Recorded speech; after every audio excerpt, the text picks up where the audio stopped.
Pues bueno, ya está con nosotros, mi querido Alberto, ya la estoy viendo ahí a cuadro. Sobrevivió a la noche, porque tremendo maratón que tuvieron allí en la Cámara de Diputados. Andrea Chávez, buenos días, bienvenida. Muy buenos días, querido Ernesto, querido Alberto. Muchas gracias por la invitación. Al contrario, qué gusto que estés aquí de nuevo en Momentum. ¿Dormiste? ¿Lograste descansar algo después de esa maratón que se aventaron? Pues descansé algo porque ayer llegando a su casa aquí en la Ciudad de México, en el departamento en el que habito entre semana, pues me dediqué a estudiar la reforma propuesta por el presidente a la ley minera. Así que ha sido poco el descanso. Hoy habremos de dar otra batalla, pero que seguramente se consolidará en otra victoria.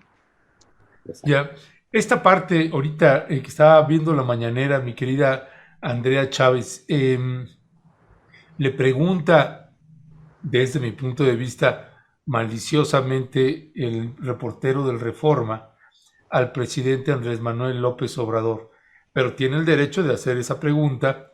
Dice, ¿es una derrota para usted, presidente Andrés Manuel López Obrador? Y López Obrador responde, es un triunfo para la democracia. Yo te pregunto a ti, mi querida Andrea Chávez, ¿es una derrota para el presidente Andrés Manuel López Obrador? ¿Es una derrota para Morena, para el PT, ahí en la Cámara de Diputados, en el Congreso? ¿Cómo leerlo? ¿Cuál es el ángulo, Andrea, que encuentras tú en todo esto que se estuvo viviendo? Pues mi ángulo, mi lectura es que la oposición hizo justo lo que el presidente quería. Votar en contra de esta reforma eléctrica los desnudó de cuerpo completo, porque ya prácticamente, como lo dije ayer en entrevista contigo, Ernesto, con diversos medios de comunicación, ahí al interior del salón del Pleno, pues era una votación de mero trámite, porque los objetivos estaban cumplidos, ¿no? Queríamos garantizar el despacho de las hidroeléctricas, queríamos regresarle la fuerza a la Comisión Federal de Electricidad para poder bajar los precios, para poder bajar las tarifas. Queríamos dejar de reconocer esas sociedades de autoabasto que utilizan un mecanismo de fraude a la ley por el cual se llevan 500,000 millones de pesos al año fuera de este país, millones de pesos que ponemos todas las y los mexicanos a través de nuestros impuestos. Queríamos asegurar la generación de electricidad con energías limpias. Esos objetivos se cumplen con la sentencia de la Suprema Corte de Justicia de la Nación con respecto de la constitucionalidad de la ley de la industria eléctrica, pero sobre todo de la inconstitucionalidad de algunos preceptos que estaban en esta ley y que, bueno, utilizaban estas empresas privadas para proteger sus intereses, particularmente las empresas privadas extranjeras. Y el último de los grandes objetivos, pues habremos de cumplirlo hoy, que es proteger al litio, este mineral estratégico para precisamente almacenar energía. Muchos le llaman el petróleo del futuro, el oro blanco. Se dice que para allá van todos los países para la generación de electricidad y almacenamiento con este mineral tan rico. Sabemos que México es el noveno país en el mundo con más riqueza en este mineral estratégico. Así que, y además mineral que levanta, tú lo sabes bien, querido Ernesto, con nuestra querida Violeta, pues que levanta muchas pasiones, que levanta muchísimas pasiones con las empresas extranjeras, con las grandes mineras. Particularmente identifico como chihuahuense a las canadienses que han hecho de las suyas en municipios como Guadalupe y Calvo, despojando a los pueblos originarios de sus tierras, de su posesión más valiosa, que es su espacio de vida, que han cuidado con conocimientos ancestrales de respeto al medio ambiente. Así que ese gran objetivo habrá de cumplirse hoy. ¿Qué pasó el día de ayer? Pues simplemente se utilizó esta votación, así lo veo yo, esa es mi lectura, para desnudar a la oposición, para saber y que el pueblo supiera, porque nosotros lo vemos siempre, todos los días, porque los tenemos de frente. Aunque hay que decirlo, el día de ayer conocimos a legisladoras y legisladores que en su vida se habían parado en la Cámara de Diputados. Yo conocí muchos rostros nuevos porque el PRI no suele estar nunca en las sesiones, buena parte de Acción Nacional no suele estar nunca en las sesiones, buena parte, con los poquitos que son del PRD no suele estar nunca. Pero esta votación sirvió para eso, para darnos cuenta de quiénes estábamos con la patria, quiénes estábamos con el pueblo de México, quiénes estábamos a favor de bajar las tarifas de luz, quiénes estábamos a favor de eliminar este subsidio invertido que existe con las empresas como Oxxo, Walmart, Bimbo, todo grupo FEMSA que pagan 3 veces más barato el kilowatt que un hogar común, que un abarrotitos, cosa que nos parece francamente impresionante, e identificar, por supuesto, pues a los que o recibieron sobornos, porque acuérdense que existe el antecedente de 2013, y no lo digo yo, lo dicen los tribunales, y hay un ex senador de la República del Estado de Campeche, el senador Lavalle Mauri de Acción Nacional, pues en prisión, condenado precisamente. Existen investigaciones en contra del ex candidato presidencial Ricardo Anaya y otros tantos legisladores de ese entonces, de la oposición de ese momento del PAN, que recibieron sobornos millonarios de por medio en ese pacto en contra de México para aprobar la reforma constitucional de Enrique Peña Nieto, esa reforma energética que pretendía seguirlo privatizando todo y debilitar a la Comisión Federal de Electricidad.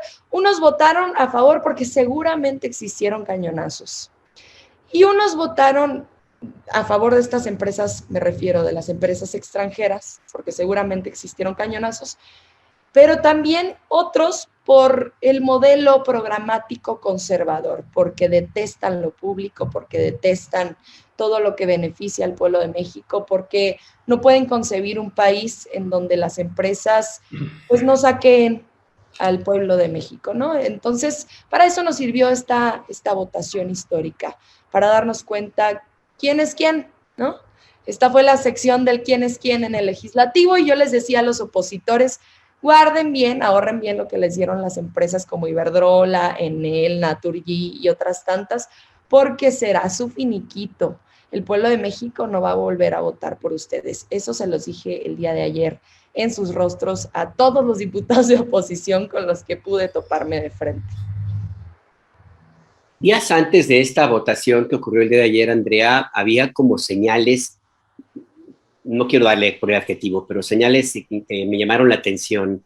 El Partido Acción Nacional evidentemente que iba a ir en bloque, ellos tienen sus propios intereses y sus propias contradicciones internas ahí, pero en el PRI había como algunos indicios de una eventual negociación que permitiera contar con los votos suficientes para que pasara la reforma que propuso el presidente López Obrador, pero tengo la impresión que la votación en la Suprema Corte, como que algo cambió, y mi impresión, no sé qué pienses tú, es que básicamente la lectura es, pues el terreno ya está allí, la protección a la Comisión Federal de Electricidad, el dique que se puso a las empresas privadas ya está allí, ya es ley, ya no puede hacerse a un lado, y por lo tanto la posibilidad de una negociación, o sea, de un chantaje, pues se redujo básicamente porque Morena ya no necesitaría tanto los votos del PRI, bueno, sí los necesitaba, por supuesto, pero vamos, en el fondo lo importante estaba ya protegido y por tanto ya la posibilidad de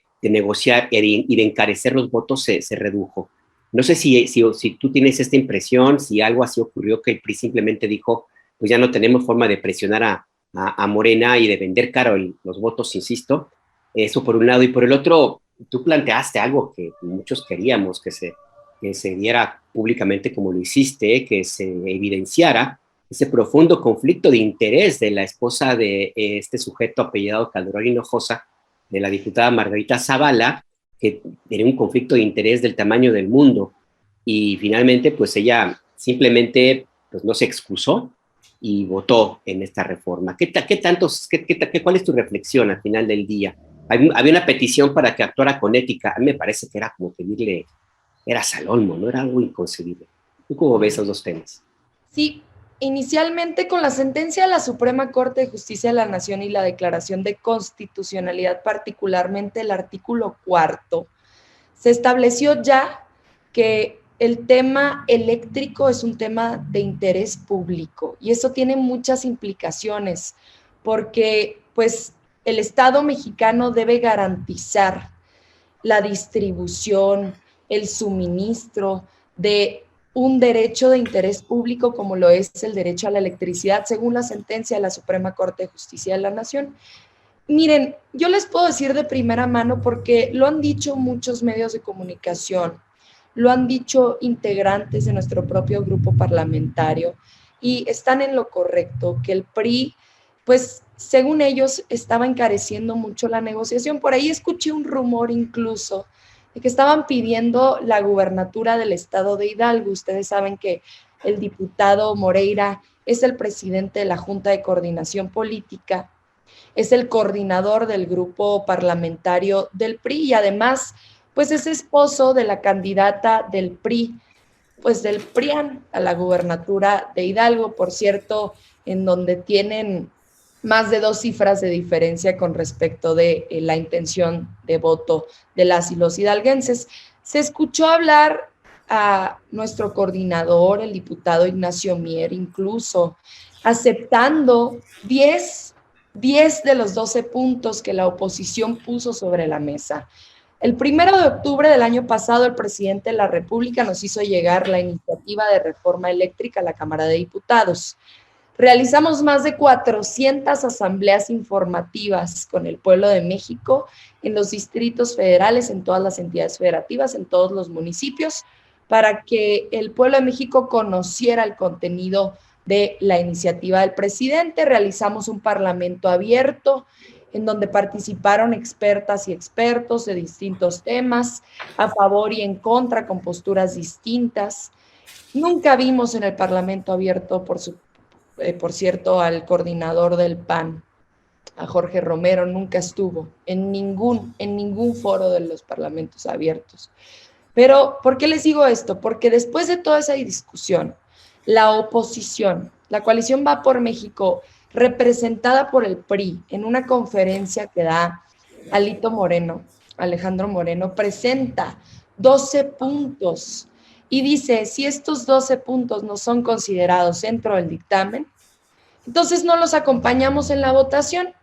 Ese fue, digamos, su elemento de negociación sobre la mesa, ¿no? El elemento de negociación público. Y se aceptaron 10 de los 12 puntos. Existían propuestas que ya estaban incluidas dentro del dictamen, lo que nos hace ver, pues, que no leyeron el dictamen. Incluso muchas participaciones el día de ayer en tribuna de legisladores de oposición nos hicieron darnos cuenta de que no habían leído siquiera la iniciativa que estaban discutiendo. Entonces, además de los puntos que ya estaban incluidos dentro del dictamen, pues existían propuestas que estaban bastante bien, como por ejemplo, declarar el derecho a la electricidad como un derecho humano, condición necesaria para el ejercicio de otros derechos. Por ejemplo, pues no puede haber derecho a la seguridad si no hay alumbrado público, no puede haber derecho al agua si no hay bombeos, no puede haber derecho a la salud si no existe electricidad para las herramientas, para los equipos que necesitan los pacientes en los hospitales, no puede haber derecho a la educación si no hay electricidad en las aulas de las pequeñitas y los pequeñitos, de los estudiantes, de las estudiantes, ¿no?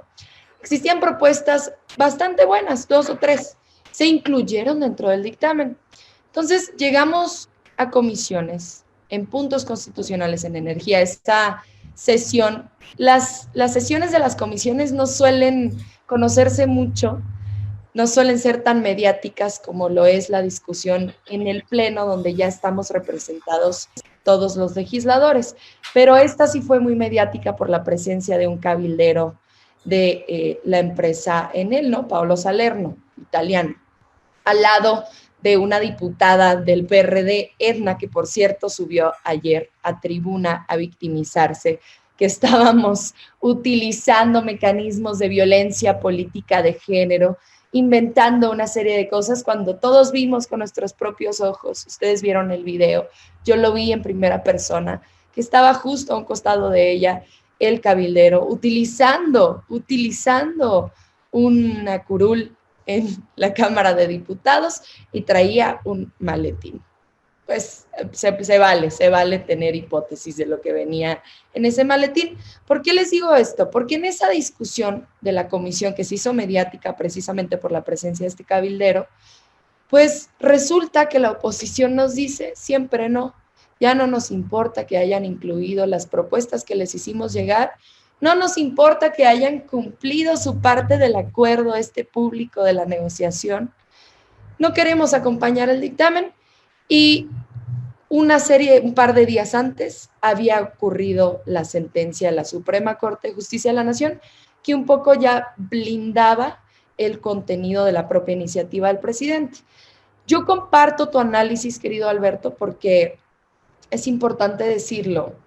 La oposición, particularmente el PRI, siente que tenía que tener una posición negativa de manera institucional en contra del presidente para capitalizarlo electoralmente. Eso es lo que dicen los priistas, que decirle que no al presidente con más legitimidad en la historia reciente de este país, ellos lo iban a poder capitalizar electoralmente. Y nosotros les decíamos, ¿en dónde? ¿En Oaxaca? ¿En dónde lo van a capitalizar? ¿En Hidalgo? ¿El año entrante en el Estado de México? En esos estados en donde pues van a dejar de gobernar por la intención de voto que traemos Morena, la coalición Juntos Hacemos Historia, yo creo que hicieron un cálculo bastante erróneo. Pero claro, nosotras y nosotros no somos quienes para hacerles ver su error. Qué mejor que el adversario electoral se esté equivocando de manera sistemática, de manera continua, de manera ininterrumpida. Eso es lo que hizo el PRI, porque en realidad la postura que tomó el PRI solo fortalece electoralmente a la oposición con esa pequeñita parte del voto duro que tiene Acción Nacional. No fortalece a las bases del PRI, porque las bases del PRI, el Partido Revolucionario Institucional, ¿no?, que ya debería quitarse los colores de la bandera en su logo, que ya debería quitarse la I de institucional, pues tiene gente que admira a Lázaro Cárdenas, ese presidente que creó la Comisión Federal de Electricidad en el 37 para llevar la electricidad, garantizar el acceso a esos municipios en donde no llegaban los privados porque no representaba un negocio. Ese presidente de la expropiación petrolera, el partido de la nacionalización de la industria eléctrica con Adolfo López Mateos en el 60, el partido de esos documentos básicos patriotas, nacionalistas, en favor de los bienes del pueblo, en favor de la riqueza de toda una nación. Entonces, pues lamentablemente malbarataron sus principios y eso solo fortalece al PAN con esa ínfima y pequeñita parte del voto duro que tienen, que es un voto extremadamente conservador, extremadamente elitista y bueno, pues no termina de equivocarse la oposición. Por eso yo el día de ayer, saliendo de sesión a las 12 y cacho, creí que era importante ir con la gente que aún estaba afuera y abrazarlos. Algunos tenían lágrimas en sus ojos y yo les decía, no, esta es una victoria para el pueblo de México porque logramos desnudar de cuerpo completo a la oposición y logramos además los objetivos de por medio porque hoy habremos de aprobar la modificación a la ley minera y la verdad es que la propuesta está bastante buena. Sí, gracias, mi querida Andrea Chávez.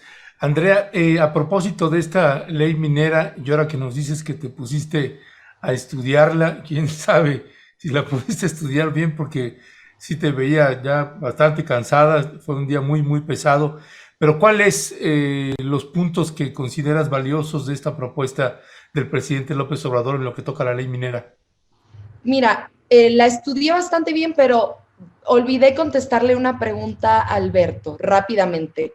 El día de ayer, antes de arrancar la sesión de la discusión de la reforma eléctrica, presenté ante la mesa directiva una solicitud para que la diputada federal Margarita Zavala de Acción Nacional se excusara de votarla, porque tenía claros conflictos de interés con la propia iniciativa.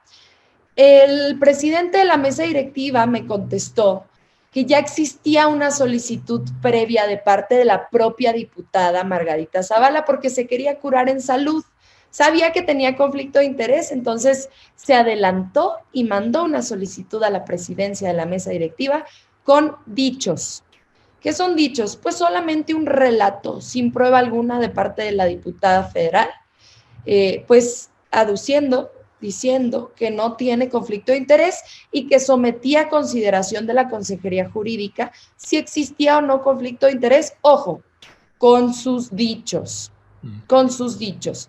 Entonces yo le hago llegar a la mesa directiva pruebas en donde está contenida pues la declaración patrimonial de la propia diputada federal Margarita Zavala, que es pública porque los diputados federales tenemos que hacer nuestra ley 3 de 3, nuestra declaración de intereses, de patrimonio, y además, pues la diputada federal Margarita Zavala está casada por el régimen de bienes mancomunados con el expresidente de la República, Felipe Calderón. ¿Y por qué es importante saber esto? Porque Felipe Calderón, terminando de ser presidente de la República, trabaja para un consejo de administración de una de las filiales más importantes de Iberdrola, se llama Avangrid, y cobró más de 8 millones de pesos. Más de 8 millones de pesos. Así que en el hogar de Margarita Zavala y en el patrimonio de la propia diputada federal entraron 8 millones de pesos con una de las empresas que están claramente siendo afectadas por la decisión de la Suprema Corte de Justicia de la Nación y que serían muy afectadas con la decisión del día de ayer en la votación de la reforma eléctrica. ¿Qué pasó? Se declaró un receso, la mesa directiva y la Junta de Coordinación Política fueron pues a conversar sobre esta denuncia que yo presenté ante la mesa directiva y qué resolvió la Junta de Coordinación Política y la mesa directiva, que existía conflicto de interés de parte de la diputada federal Margarita Zavala, pero que no existía un procedimiento reglamentado para poder excusar a los diputados federales en caso de tener conflicto de interés. Así que lo que hizo la mesa directiva, el presidente de la mesa directiva, no como diputado federal de Morena, no como diputado federal de Veracruz, sino como presidente de la mesa directiva, con esa solemnidad, exhortó tanto a la diputada federal Margarita Zavala como a la diputada federal Edna de Michoacán, que estaba con este cabildero, se excusaran ellas mismas. ¿Por qué?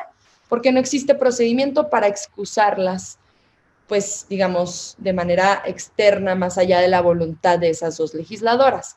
Eso fue lo que sucedió y fue una gran victoria porque la mesa directiva de la Junta de Coordinación Política declararon que efectivamente hubo conflicto de interés, que efectivamente existió conflicto de interés, y lo que queríamos nosotras era que ese tablero de votación estuviera libre del dinero, estuviera representando al pueblo de México y no a las empresas privadas, porque efectivamente Edna estaba con un cabildero, pero lo peligroso es cuando los legisladores son cabilderos, y ese es el caso de Margarita Zavala. Les quería nada más contar ese gran relato porque considero yo fue una enorme victoria, porque habla de la poca legitimidad con la que votaron los integrantes de la oposición la reforma eléctrica del día de ayer.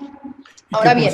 Y que por cierto, Andrea, pues ese es el cabildero que se vio, pero no es el único, ¿ah? No, hombre, había cabilderos de Iberdrola, de Enel, de Naturgy, afuera del salón de sesiones en el patio, pero no ese día, desde hace 5 meses,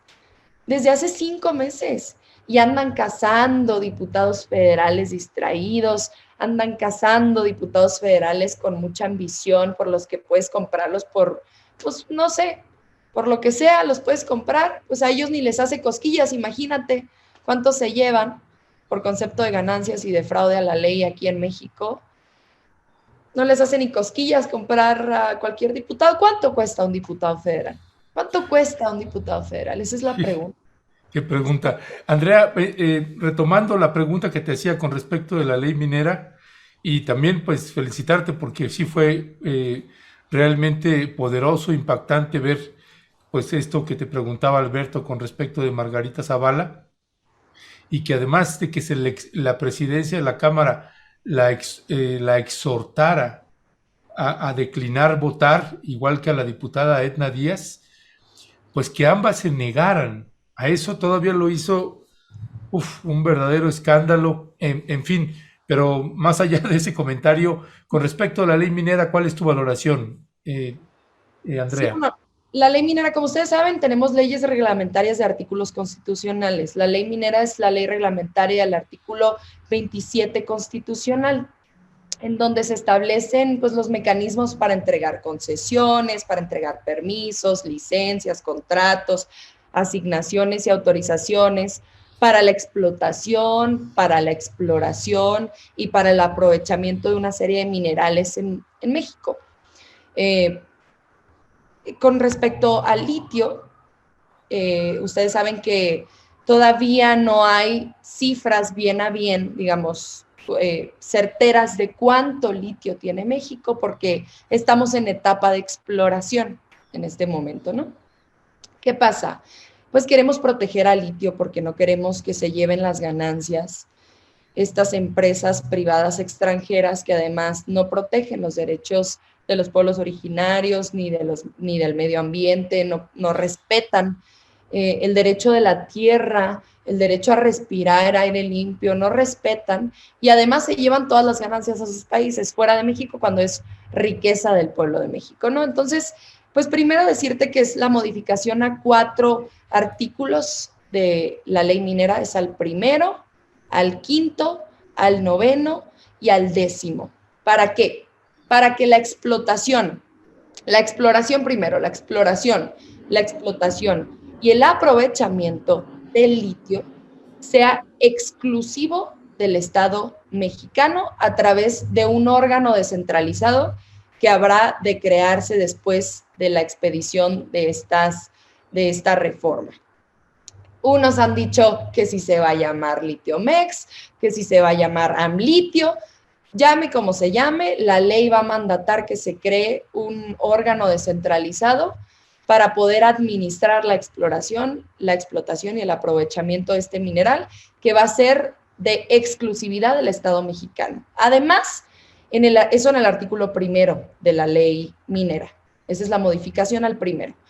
Al artículo 5 de la ley minera, pues en el artículo 5 se declara que el litio es de utilidad pública, es un mineral de utilidad pública. Así que no se entregarán concesiones, no se harán contratos con privados, no se entregarán permisos, asignaciones con privados de ninguna forma. Y además, a través de la ayuda del Servicio Geológico Mexicano, se van a identificar las zonas donde existan yacimientos de litio y esas zonas se van a declarar zonas de reserva minera. Eso es muy importante, zonas de reserva minera. Nada de que, pues yo tenía una mina aquí en donde, pues plata, oro, lo que sea, y encontré un yacimiento de litio y como es mía, pues aquí, no. Esas zonas se van a declarar zona de reserva minera. Así es que van a ser administradas de manera exclusiva del Estado, por parte del Estado mexicano. Esa es la gran implicación. Además, también se va a establecer que el litio es patrimonio de la nación y que la exploración, la explotación y el aprovechamiento es solamente para el beneficio, escuchen bien, del pueblo de México, no de las empresas privadas, no es de utilidad de las empresas privadas para generar especulación, para generar capital, esta voracidad de la ambición, sino es para cuidar y proteger la riqueza del pueblo de México. Y a mí lo que me parece más bonito de la ley, y lo compartía hoy en Twitter en la mañana, es que pretende proteger y garantizar el derecho a la salud de las y los mexicanos, en primer lugar, el derecho al medio ambiente en segundo lugar y en tercer lugar el derecho de los pueblos originarios. Esto es muy importante en la ley minera porque conocemos, nuevamente lo comento, el despojo de las tierras de los pueblos originarios, el desplazamiento forzado que han vivido muchísimos activistas, pues estos poblados que se encuentran, por ejemplo, lo decía, en el municipio de Guadalupe y Calvo, en el estado de Chihuahua. Así que es muy importante que esta ley pase y recuerden, nada más necesitamos mayoría simple, cosa que tenemos pues bastante y de sobra en la Cámara de Diputados, en el Senado de la República. Creo que aquí el reto más importante porque seguramente estas mineras se van a amparar, ¿no? Se van a amparar, aduciendo a una serie de preceptos en la Constitución Política de los Estados Unidos Mexicanos, desde su interpretación, que es conservadora, que es restrictiva y que es violatoria de los derechos de las y los mexicanos. Y yo creo que aquí el reto va a ser que las y los ministros de la Suprema Corte de Justicia de la Nación declaren, es importantísimo declarar la constitucionalidad general de estas modificaciones que habremos de hacer a la ley. Eso es lo más importante. Eso es lo más importante con esta reforma, porque la reforma está, ya aquí sí nos podemos anticipar, lo vamos a lograr, pero necesitamos la declaración de constitucionalidad de parte de la Suprema Corte para que no se amparen estas mineras y entre tanto, entre que se resuelve el amparo y pues ya empiezan a enriquecerse con la explotación y el aprovechamiento del litio. Eso es lo que yo te puedo decir. Como chihuahuense estoy muy contenta porque ustedes saben que Chihuahua es uno de los estados que cuenta con bancos con yacimientos de litio, al igual que el estado de Sonora, que es el estado más rico en litio, por lo menos hasta ahora conocido en nuestro país. Así que como norteña, pues me siento muy orgullosa de la discusión que dimos ayer y del debate y de la votación que habremos de tener hoy. Pues sí, habrá que ver esa votación y seguramente ahí va a estar presente este par de legisladoras de la oposición. Yo decía que el planteamiento que hizo esa directiva a Margarita Zavala concretamente era que por una razón de ética pues se excusara de participar en la discusión del día de ayer. Ética es una palabra que la familia Gómez del Campo no conoce, siempre han vivido el presupuesto, toda esa familia ha vivido siempre de recursos públicos. Pero bueno, allá cada quien, la historia los va a juzgar y ya se verá en 2024. Una última pregunta de mi parte, Andrea. Un planteamiento que se ha hecho desde el día de ayer es que efectivamente Morena y los aliados tienen mayoría simple para poder llevar adelante esta ley minera, pero híjole, todos son seres humanos, son diputados, tienen intereses, hay algunos que pueden tener la camiseta muy puesta en alguna propuesta muy particular, pero en otras no. ¿Cómo se va a garantizar que estén todos? Porque la oposición, insisto, están engallados, están ellos en la celebración de lo que llaman una victoria, como si hubieran ganado el Mundial de Fútbol, se cree en la selección de Argentina, entonces ellos iban a querer estar ahí todos juntos, pero ¿y Morena? ¿Y los aliados cómo le van a hacer?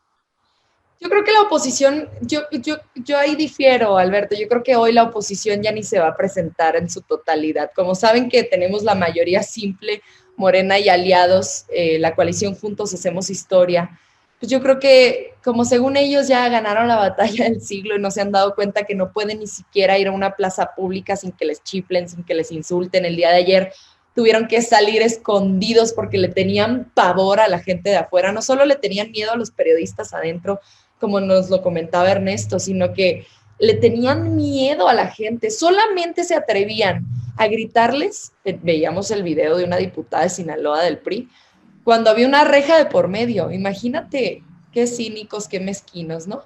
Pero salieron escondidos, prácticamente encapuchados. Yo creo que nunca regresan esos diputados a sus distritos, ¿no? Entonces yo ya ni siquiera yo decía, qué vergüenza regresar a sus distritos, nunca lo hacen.